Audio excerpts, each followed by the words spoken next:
let's catch up. Let's catch up. Give you a little bit of an update of what's going on. So the weather's turning on me all of a sudden. We were starting some beautiful fall weather, but we've had a few days of super rainy weather, and now we're in the 20s all of a sudden at night. So I figured I'd take the opportunity. It's a little too cold to actually get started on the projects I got going, but I can plan a little bit, and I figured I'd take the opportunity to walk you around and kind of show you what I got going on, so you'd have an idea maybe of some of the projects that I've got coming up. So if you can hear, I have some chickens, and I bought them this spring. And over in this section of the property, there's this old dilapidated shed, and one of the sides of it was a pre-existing chicken coop. So it was easy for me just to take and rig it up really quickly temporarily to house them there. So I need to make something a little bit better for them for the winter.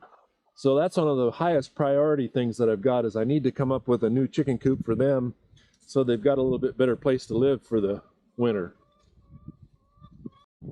One of the other projects is to make a spot to work.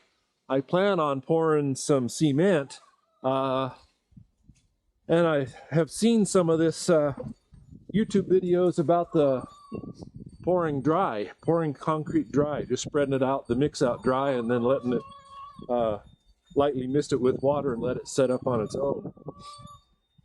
I plan on doing that up here, but the problem is, now that so many leaves are falling, I can't just do it without figuring out some kind of a cover for it to keep the leaves from falling into the powder. Plus the added fun of trying to keep the chickens out of it too. So I have up here this old storm shelter, and I figured this might be the perfect spot up here. The big problem is that if I've got welding that I need to do, I really have to have access to 240 volt power, and I have a shipping container. Everything has been placed way down here where it was out of the way for storage, but to try and run a power cord all the way from my power source, which is over here behind the trailer house, all the way down there is probably about 100 yards. So it's a little bit too far just to make a temporary drop cord.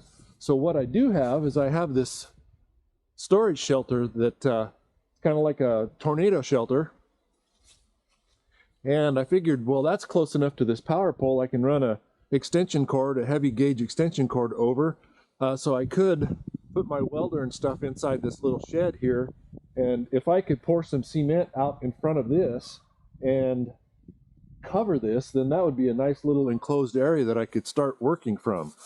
So that's kind of what I'm getting started with. I think I've got an opportunity to make this into my starting working spot. And then inside of this little dilapidated shed here, earlier this spring I had a tree in my front yard over here and we had a freak storm come down, and it of course went through the roof of my trailer house and crushed my motorcycle, and also came down on top of my little pump house. So that's basically what's in this little building here, is my well and my pressure tank, and is basically my water pump house. So there is power and everything, and my water access inside this little building.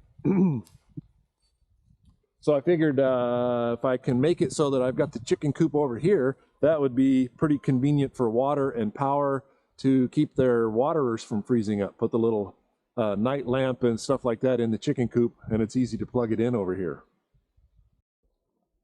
I guess I also need to mention the project of finishing cutting up all of this dead tree that fell over.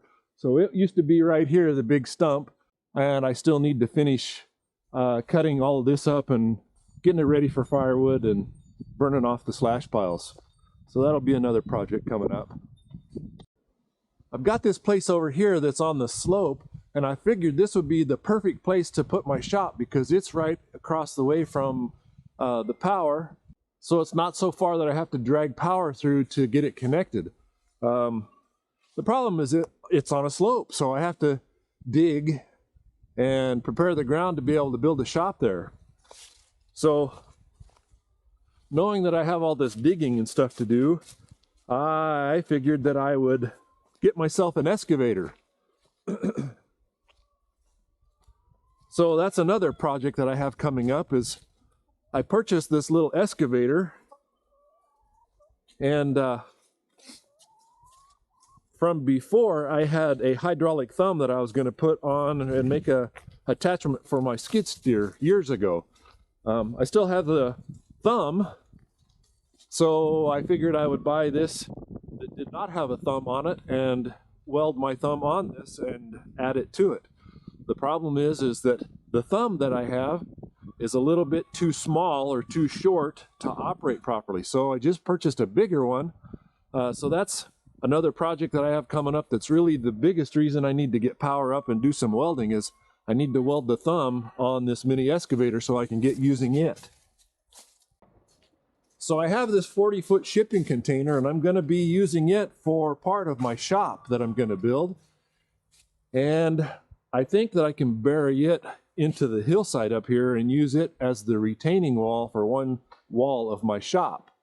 So that'll be something. Moving that shipping container and how I design my shop is coming up pretty soon.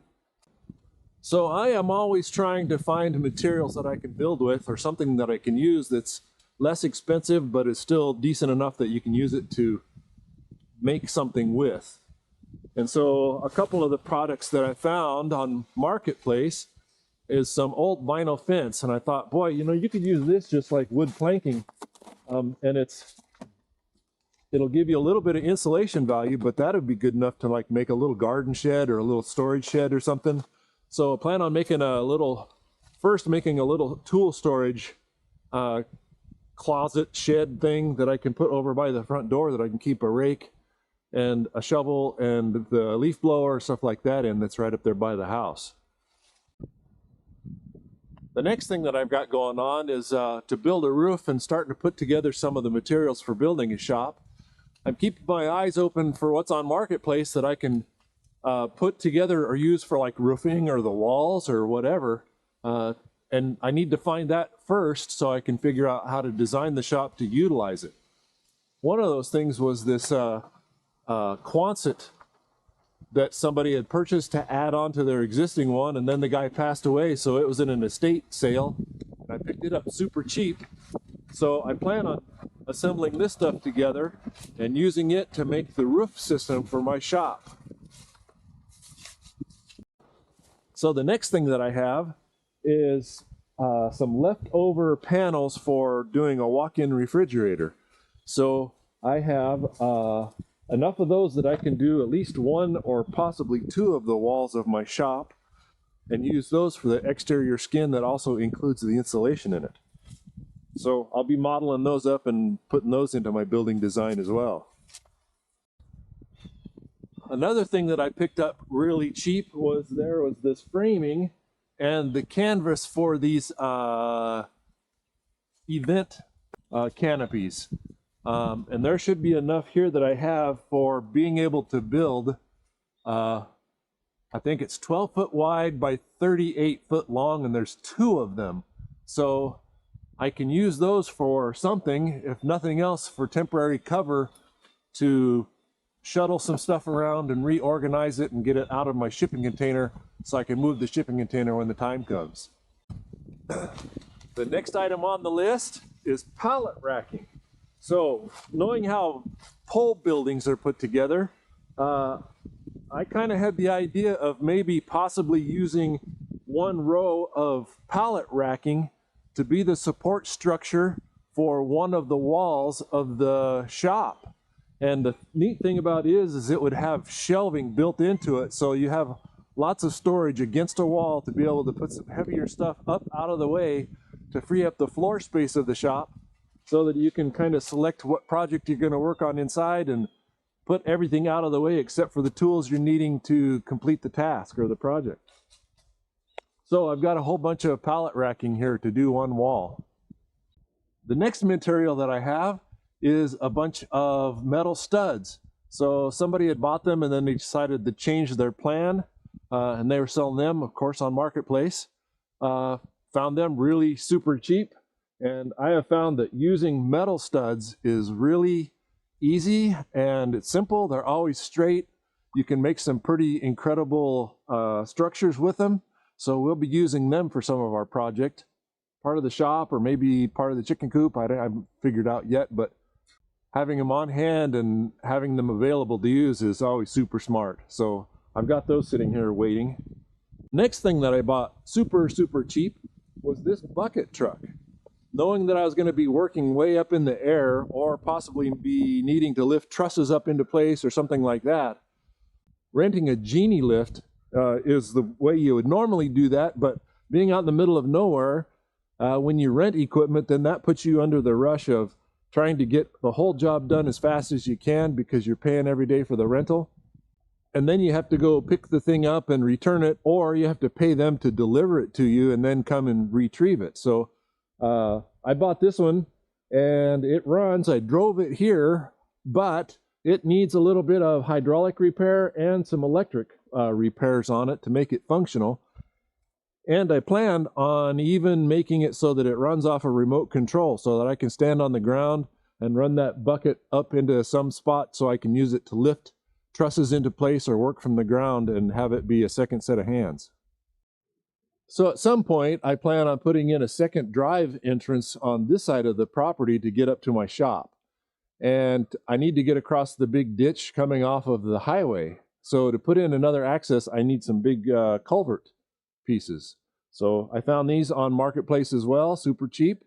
And I brought them home. I think they're 5-foot diameter, maybe 6-foot diameter. And I'll be using those, digging them in and using that to install a new entryway off of the highway. Well, I think that about wraps up all of the junk I got laying around here, just so you can see. I've been collecting for a little while. I haven't gotten everything together just yet for any one complete project, but it's getting close. Kind of the approach that I take is I keep looking and try and find everything for the right price. I've got this running list of all of my projects in my head and stuff that might work or I might need. And then when I run across it on Marketplace, if I can, I'll get a good price and I'll go pick it up. So I've got a lot of stuff stored. Kind of just depends on priority and what's available as to which item or which project I start on first and which thing I work on next. Thank you all for watching.